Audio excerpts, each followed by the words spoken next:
Adolescente, cara, não pode, velho. É grupo de risco ferradíssimo para uso de cannabis. Adolescentes, que é estranho porque a grande maioria quem mais usa, não pode, cara. Na adolescência é onde a gente está tendo um hiperdesenvolvimento do córtex pré-frontal. E daí você imagina que você coloca ali uma droga que de certa forma altera o funcionamento disso.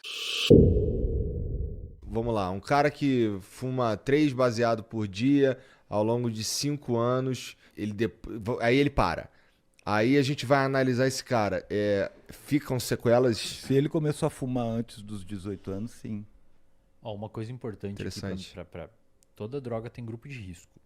Né? Álcool, perfeito. Cara, cocaína, eu não tô dizendo que açúcar é droga, tá? Uhum. Mas o açúcar tem grupo de risco. Se você é diabético, você não pode. Uhum. Leite tem grupo de risco. Se você é intolerante à lactose, você não pode usar.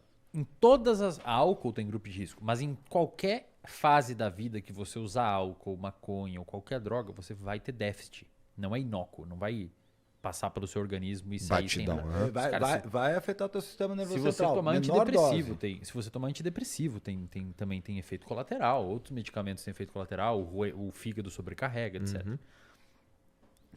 A cannabis, a gente sabe hoje que adolescentes, que é estranho porque a grande maioria quem mais usa, não pode, cara. Adolescente não pode, porque o cérebro é muito... Lembra da plasticidade? O cérebro é muito mais na adolescência. O cérebro deixa de ser muito plástico por volta dos 25 anos. Wesley, deixa eu só chamar atenção para uma coisa. O cérebro é muito plástico na adolescência, mas o córtex pré-frontal é mais plástico na adolescência. Na adolescência é onde a gente está tendo um hiperdesenvolvimento do córtex pré-frontal. E daí você imagina que você coloca ali uma droga que de certa forma altera o funcionamento disso. O córtex pré-frontal é a última área do seu cérebro a se desenvolver. Ela termina de amadurecer por volta dos 25 anos de idade em média. Uhum. Então, por isso que adolescente é mais impulsivo. Adolescente tem uma menor capacidade empática em média. Tem menos capacidade de se colocar no lugar do outro. Isso tem bons estudos mostrando. Uns desenhos experimentais bem legais. Menos capacidade de avaliar risco. Menos capacidade de avaliar risco. Por isso que é muito mais propenso a buscar novidade. Mas aí o que pode ser novidade? Pode ser morar numa outra cidade para fazer uma faculdade, ou pode ser usar droga. Pegar o carro escondido e sair dirigir um carro escondido, etc. Adolescente, cara, não pode, velho. É grupo de risco ferradíssimo para uso de cannabis. Basicamente, eu vou transformar o meu cérebro de uma forma que não era para ele Você ter sido para aquele marretando uma lado. área mole. Você está marretando uma área mole. Digamos que um adulto já teria os córtex, depois dos 23 anos, já teria o córtex pré-frontal mais maduro e, portanto, ele teria, menos influência da cannabis. Mais ou menos isso, em grosso modo. Grávida, velho. Já tem estudos mostrando que não é legal grávida usar cannabis. Mas porque afeta o bebê? Pode afetar os metabólicos. Assim como o álcool também não pode. Nasce Bob Marley. Então, assim, tem pessoas que têm transtorno psiquiátrico ou um parente com transtorno psiquiátrico, principalmente que envolva Quem tem psicose. Casos de esquizofrenia na família, bipolar, transtorno bipolar. Transtorno pânico. Você pode abrir o quadro. Às vezes está latente, aí você começa a usar a substância e abre o quadro. Às vezes uma única vez. Cara, eu já peguei muito paciente com transtorno de pânico. Isso. Fumou um baseado, teve uma crise de pânico, velho. Transtorno de pânico. Tem uma das bizarro, coisas que cara. mais ativa transtorno de pânico é maconha. Cara, é bizarro assim, velho. Também tem vários pacientes que E tiveram... aí depois o paciente fica agorafóbico. Isso. Ele fica com ansiedade social ou com medo de sair em lugares abertos, porque como ele teve a crise de pânico e foi um momento que ele acha que vai morrer, é muito externalizante. O cara tá no shopping ou tá com os amigos, ele acha que vai morrer, cara. O coração pá. Ele acha que alguma coisa vai acontecer, ele vai morrer. Aí ele fica meio que traumatizado com aquilo ali e começa a ter medo de ir em lugares... Tipo, eu não vou lá comer no shopping porque vai que eu tenha isso lá no meio da praça de alimentação e passe vergonha. É só não fumar um baseado nesse processo, né? Mas ele fica com medo, né, velho? A gata escaldada tem medo de água Cara, quente. deixa eu falar Curioso um negócio. isso, cara. Por que será que acontece isso? O quê? O pânico na maconha. Cara, eu não tenho certeza disso, mas uma vez numa aula com o Takahashi, você chegou a ter aula com o Takahashi? Conheço o Takahashi. O Takahashi ele foi Tive meu aula professor com ele, de mas psicofarmacologia. E ele falou pra mim que é dose dependente. que se a dose for muito alta, ela pode aumentar a ansiedade. Saquei. É a única informação que eu tenho. Saquei. Mas eu sei de pessoas que são usuários de maconha e ficam de boa, e de repente tem uma crise de ansiedade, daí não param de usar, depois voltam a usar e ficam de boa de novo.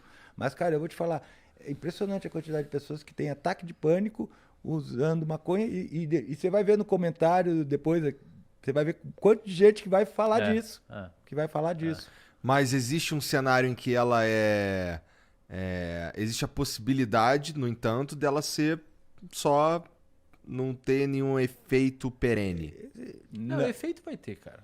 Aí vai do que você tá usando com o risco que você aceita usar. Tipo álcool. Álcool tem risco pra caralho. Eu diria o seguinte, é difícil de você avaliar isso. Hoje a gente não tem evidências de que depois de descontinuado o uso, o paciente vai ter complicações, digamos assim, que durem muito tempo.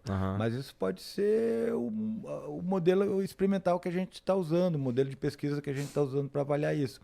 O que eu diria para você, cara, é que qualquer substância que entre em contato com os neurônios, certo? Ela tem um potencial muito grande para mudar a forma como esses neurônios se relacionam entre si. Ou seja, as nossas conexões neurais. Uma coisa que a gente chama de engramas. Tudo que a gente faz, você está aqui piscando o olho com a mão aqui assim, depende de um engrama no teu cérebro, certo? Então, a forma como você percebe as coisas, a forma como você constrói a realidade, a forma como você vê a si mesmo, todas elas dependem de engramas. Essas substâncias vão alterar esses engramas. E olha que louco, cara. O CBD, ele... O CBD atua no cérebro também? Atua no cérebro. No cérebro e no sistema imunológico. Você tem, sendo bem grossamente falando, você teria maconha no cérebro. Você tem o que a gente chama de endocannabinoides. São canabinoides endógenos. Então você tem um receptor ali dentro e você tem um neurotransmissor endógeno que o seu próprio cérebro produz, que a maconha mimetiza ele. O CBD mimetiza ele. Assim como, por exemplo, algumas outras drogas recreativas, como psilocibina, LSD, etc., movimenta neurotransmissores no seu cérebro, por exemplo, serotonina, acetilcolina, a própria nicotina do cigarro. A questão é assim, existem, por exemplo, morfina, o Venvance, um medicamento utilizado para tratar TDAH. O Venvance é um derivado de uma anfetamina, do mesmo que deriva metanfetamina, uma droga de abuso. Então a galera tem que entender que qualquer medicamento que você utiliza é uma substância farmacológica Que é mais age no cérebro. Não, que interage com receptores no seu cérebro e muda a função daquele neurônio e, consequentemente, do circuito que aquele neurônio está envolvido e do comportamento ou da emoção gerada por ele.